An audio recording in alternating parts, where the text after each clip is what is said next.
Oi, como esse vídeo é destinado a todos os públicos, a proposta não é se você acredita ou não. A questão da crença é pessoal. A proposta é apenas discutir o conteúdo do texto bíblico sobre o assunto. Em Salmo 147, verso 1 é dito: Louvem a Deus, pois é bom cantar louvores para o nosso Deus, pois é agradável e digno o louvor. No texto hebraico dessa passagem, louvem é a palavra halal. Cantar louvores é a palavra zamar. E louvor é a palavra tehillah. Segundo a concordância de James Strong, a palavra hebraica zamar tem o sentido de cantar ou tocar instrumentos musicais. A palavra hebraica tehillah vem de halal, a qual tem o sentido de brilhar. As duas são traduzidas como louvor e louvar, que na Vulgata Latina, que é uma tradução antiga da Bíblia para o latim, encontramos o verbo laudare, que tem o sentido de elogiar. Ou seja, louvar tem o sentido de elogiar. Mas como louvar a Deus? Em Salmo 39, verso 30, em Salmo 149, verso 3 e em Salmo 150, verso 4, fala-se sobre louvar, que em hebraico é a palavra halal. Essas passagens falam sobre louvar a Deus, ou seja, elogiar a Deus com cânticos, com instrumentos musicais e com danças. Mas entende-se que é possível louvar a Deus, ou seja, elogiar a Deus sem precisar cantar, sem precisar tocar instrumentos musicais e sem precisar dançar. Observe que a mulher virtuosa, ou seja, a mulher excelente, foi louvada pelo marido e pelos seus filhos. Ou seja, essa mulher foi louvada, que no hebraico é halal, e que na Septuaginta, que é uma tradução antiga do Antigo Testamento do hebraico para o grego, a palavra grega utilizada nessa passagem é ainel. Observe que o apóstolo Paulo louvou os irmãos em Corinto em uma determinada ocasião. A palavra grega utilizada aí é epainel, uma variante de ainel. Reflexão. Quando a mulher virtuosa foi louvada pelos seus filhos e marido, será que os filhos e o marido dela cantaram e dançaram para ela? Quando o apóstolo Paulo louvou os irmãos em Corinto, será que o apóstolo Paulo cantou ou dançou para os irmãos em Corinto? Entende-se que não, ou seja, entende-se que se trata de louvor sem música, sem dança. É por isso que se entende que é possível louvar a Deus, ou seja, elogiar a Deus em pensamento, ou seja, sem precisar cantar, sem precisar tocar instrumentos musicais, sem precisar dançar. Entende-se que um mudo de nascença não conhece nenhuma canção na mente, não conhece nenhum som de palavras, mas pode louvar a Deus, ou seja, pode elogiar a Deus em pensamento, sem palavras na boca, sem sons de palavras na mente. Veja que em 1 Coríntios 14, versos 16 e 17 é dito: Eu orarei com o Espírito, eu orarei também com a mente. Eu cantarei com o Espírito, eu cantarei também com a mente. Se você elogiar com o Espírito, veja que em Mateus 15, verso 8, fala sobre pessoas que honram a Deus com a boca, mas que não honram no coração. Ou seja, de forma inversa, vemos que é possível honrar a Deus com o coração, ou seja, interiormente, sem externar com a boca. Sacrifício de louvor. Em Hebreus 13, verso 15, é dito que devemos oferecer a Deus sacrifício de louvor. Mas o que seria sacrifício de louvor?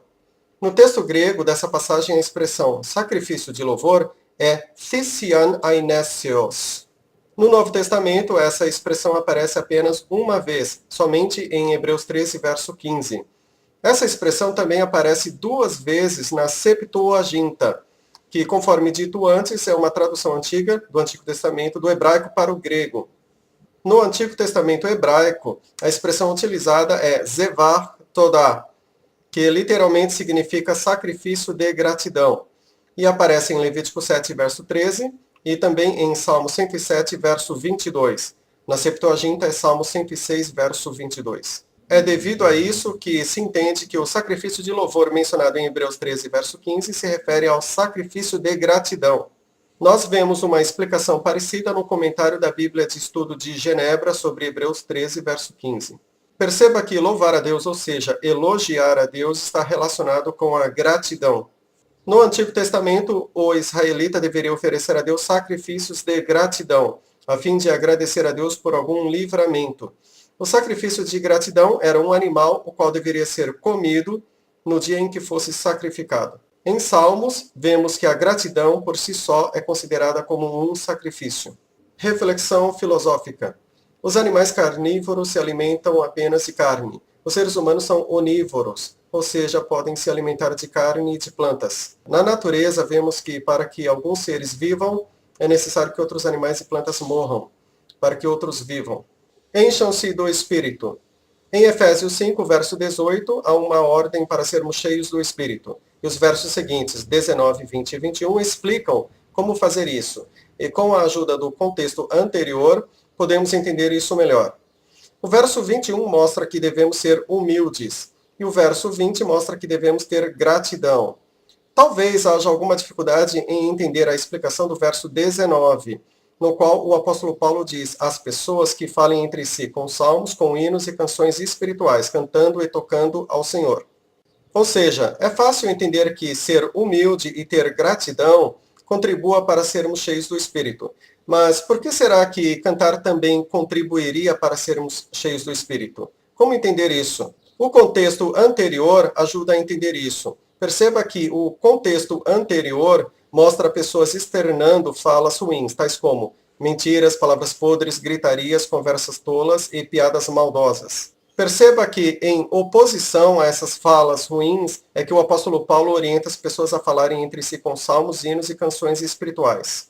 Entende-se que o ponto-chave é que é melhor externar canções construtivas e edificantes do que externar mentiras, palavras podres, gritarias, conversas tolas e piadas maldosas.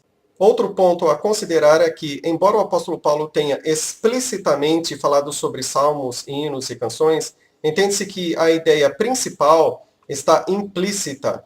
Ou seja, a ideia principal é a intenção e o conteúdo daquilo que externamos, daquilo que falamos. Não as notas musicais em si, pois a diferença básica entre falar e cantar são as notas musicais. Reflexão. Será que se nós não utilizarmos as notas musicais, a intenção e o conteúdo daquilo que falamos perderiam o valor? Entende-se que não. Provavelmente a questão do cantar ficou explícita porque, nos povos em que muitas pessoas não sabiam ler nem escrever, uma forma de memorizar o que era ensinado era por meio da música, era cantando. Reflexão. Hinos e canções possuem notas musicais e ritmo. Uma coisa importante a notar é que a Bíblia não define ritmo. Qual ritmo você prefere? Valsa, marcha, rock, samba, jazz, reggae, forró, blues? Considerando que cânticos espirituais sejam cânticos com letras bíblicas, reflita. Cantares 7, versos de 1 a 3. Se aplicaria a esse contexto? É um trecho muito bonito, mas eu acho que não. E Juízes 19, verso de 22 a 30. Se aplicaria a esse contexto? Eu entendo que não. E Salmo 149, verso 3 e Salmo 150, verso 4. Se aplicariam a esse contexto? Eu penso que sim. E o Salmo 137, versos 8 e 9. E o Salmo 3, verso 7. Se aplicariam a esse contexto? Eu entendo que não. Leia essas passagens e responda qual o seu entendimento. Cantar, tocar instrumentos musicais e dançar são mandamentos? Eu entendo que não. Embora esses verbos estejam no formato imperativo, isso não significa necessariamente que sejam mandamentos. Assim como aquela passagem que diz, cumprimente-se com beijo, santo. Ou seja, isso não significa que seja mandamento ter que cumprimentar as pessoas com beijo. Eu entendo que cantar, tocar instrumentos musicais e dançar é um convite do salmista. Se fosse mandamento, isso significaria que todos nós teríamos que dançar e tocar algum instrumento musical. Pergunta: você dança? Você toca algum instrumento musical? Você sempre beija alguém ao cumprimentar? Qual o seu entendimento sobre isso? Falando sobre mandamentos, de acordo com o Novo Testamento, os israelitas estavam debaixo da lei de Deus referente à antiga aliança até Cristo, mais precisamente até a morte de Cristo. Com a morte de Cristo, estamos debaixo da lei de Deus referente à nova aliança. Entende-se a lei de Cristo. Ao lermos o Novo Testamento, percebe-se que muitos mandamentos da lei de Deus referente à antiga aliança não são mais exigidos na nova aliança. Por exemplo, em Hebreus é dito que a lei mudou e que o sacerdócio não é mais levítico. Em Gálatas é dito que a lei foi um pedagogo até Cristo. Com a vinda de Cristo, mais precisamente com sua morte, Não estamos mais debaixo do pedagogo.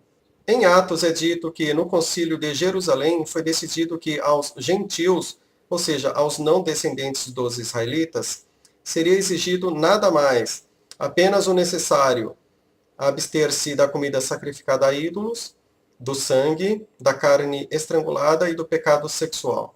Percebe-se que alguns mandamentos foram repetidos, tais como honrar pai e mãe, não roubar, não dar falso testemunho, não cobiçar, não idolatrar, etc. Para mais detalhes, assista ao meu vídeo Lei de Deus, os mandamentos da Bíblia. Deus habita em meio aos louvores. Embora em Salmo 22, verso 3 seja dito que Deus habita em meio aos louvores, conforme visto antes, entende-se que louvor não significa cantar, tocar ou dançar, mas sim significa elogiar, mas tem que ser um elogio com amor sincero. Ou seja, embora possamos louvar a Deus, isto é, elogiar a Deus com cânticos, com instrumentos musicais e com danças, tais atos precisam ser validados com a prática do sincero amor ao próximo, pois sem sincero amor, nada tem valor. Sem amor sincero, cantar, tocar instrumentos e dançar para Deus seriam equivalentes a honrar a Deus da boca para fora. Seria como uma embalagem bela, um sepulcro caiado, pintado de cal, com um conteúdo feio, restos mortais. Veja que sobre o reino de Israel, Deus disse: afaste de mim o barulho de suas canções, e a música de seus instrumentos eu não ouvirei. Veja que sobre a cidade onde Davi acampou, a qual se refere à fortaleza de Sião, em Jerusalém, Deus disse: esse povo me honra com os lábios, mas o coração está longe de mim. Jesus, sobre alguns religiosos de Jerusalém, disse o mesmo. Veja que sobre o reino de Judá, Deus os compara a Sodoma e Gomorra, dizendo: a minha alma detesta suas reuniões. Quando vocês estendem as mãos, eu escondo os meus olhos. Mesmo que vocês multipliquem a oração, eu não ouvirei. Sobre a diferença entre louvar e glorificar, assista ao meu vídeo Glória, Glorificar, Como Glorificar a Deus. Caso você queira esse meu estudo por escrito, acesse o meu site www.adorar.comunidades.net. No meu site você também encontrará uma página que contém os links de outros sites, para você conferir o texto da Bíblia em hebraico, em grego e em latim. E também encontrará o link da concordância de James Strong. Caso você prefira, você também pode comprar Bíblias acadêmicas em hebraico, em grego e em latim. Eu também tenho um canal com a minha esposa. O canal se chama Zé e Li, o Casal 21, onde falamos sobre vários assuntos. Assista aos vídeos. Muito obrigado.